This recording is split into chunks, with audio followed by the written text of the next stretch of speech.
musicalement, il n'y avait pas de musique chez moi, un petit peu, mais pas particulièrement. Hein. Mon père écoutait un petit peu de jazz ou d'autres choses, mais très très peu. Enfin, il y avait assez peu de musique. Mes parents s'intéressaient très très peu à la musique, ils n'allaient pas au concert.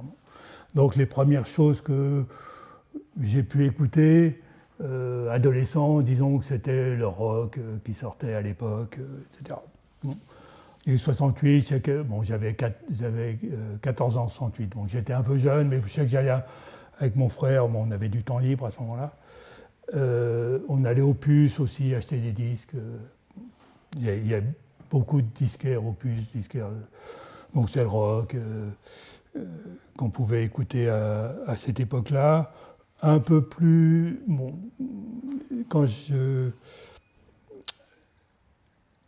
plus âgé, disons vers 16, 17 ans, d'abord il y a eu plusieurs choses. J'ai commencé à m'intéresser au rock progressif.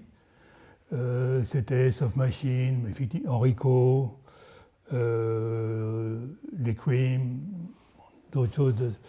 Et qui étaient, Jimi Hendrix, des choses qui étaient accessibles assez facilement. Les très grosses vedettes, même comme Jimi Hendrix, c'était quand même plus accessible qu'une très grosse vedette aujourd'hui. Et en plus, à cette époque-là, j'ai pas connu les années 60, mais j'ai connu plus le début des années 70, qui est une époque très très politisée, où ça discutait politique. Moi, je me souviens, dans les cours d'école, il y avait des distributions de tracts presque tous les jours. Hein. Et c'était entre les anarchistes, les maoïstes, les stalinistes, les communistes, qui pouvaient s'appeler. Et les débats, c'était un peu entre ça, ce qui était. Chacun s'attaquait les uns les autres dans ces mouvements d'extrême gauche, qui ne sont plus beaucoup imaginables aujourd'hui.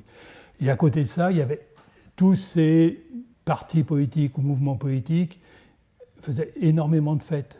Il y avait des fêtes tout le temps, des fêtes politiques, que ce soit la Ligue communiste, le PSU, le Parti communiste bien sûr, qui existe toujours, la fête de Lima, mais en plus la Fédération de Paris avait aussi sa fête, qui était presque aussi importante que la fête de Lima à l'époque.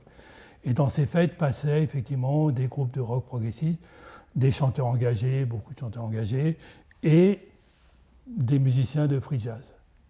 Donc c'est comme ça que j'ai eu accès à une autre musique que celle qui pouvait être diffusée à la radio. Et à ce moment-là, c'était très facilement accessible. Des musiques, disons, très progressives, attiraient beaucoup de monde et étaient facilement accessibles pour des coûts relativement modestes. Les situations ont énormément changé et ça a vite évolué, même au cours des années 70.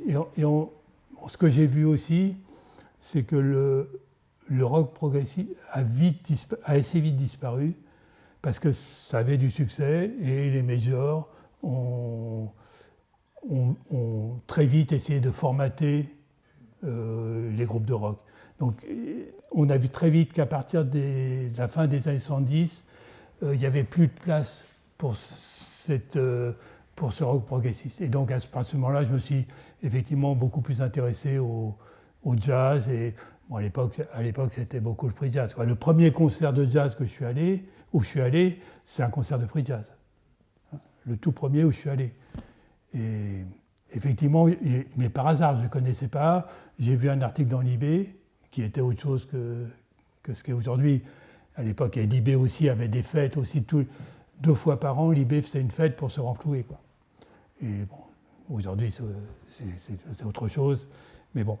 Et effectivement, il y avait des propositions artistiques qui sont aussi un peu différentes. Aujourd'hui, il peut y avoir des choses un peu intéressantes dans l'IB, mais c'est quand même beaucoup du mainstream aussi dans l'IB. Et à l'époque, il y avait des choses beaucoup plus marginales, quoi. Et effectivement, il y avait aussi des fanzines, il y avait Actuel, donc c'est des choses qu'on a un peu de mal à imaginer, mais actuelles, qui étaient quelque chose de complètement d'avant-garde et qui d'un point de vue culturel, ne proposait que des choses d'avant-garde et vraiment nouvelles, étaient vendues. Enfin, il y avait un tirage important. Je ne sais pas quel était le tirage d'Actuel à l'époque, mais c'était un tirage important. Donc il y avait quand même accès assez facilement à de l'avant-garde en général, dont le jazz d'avant-garde.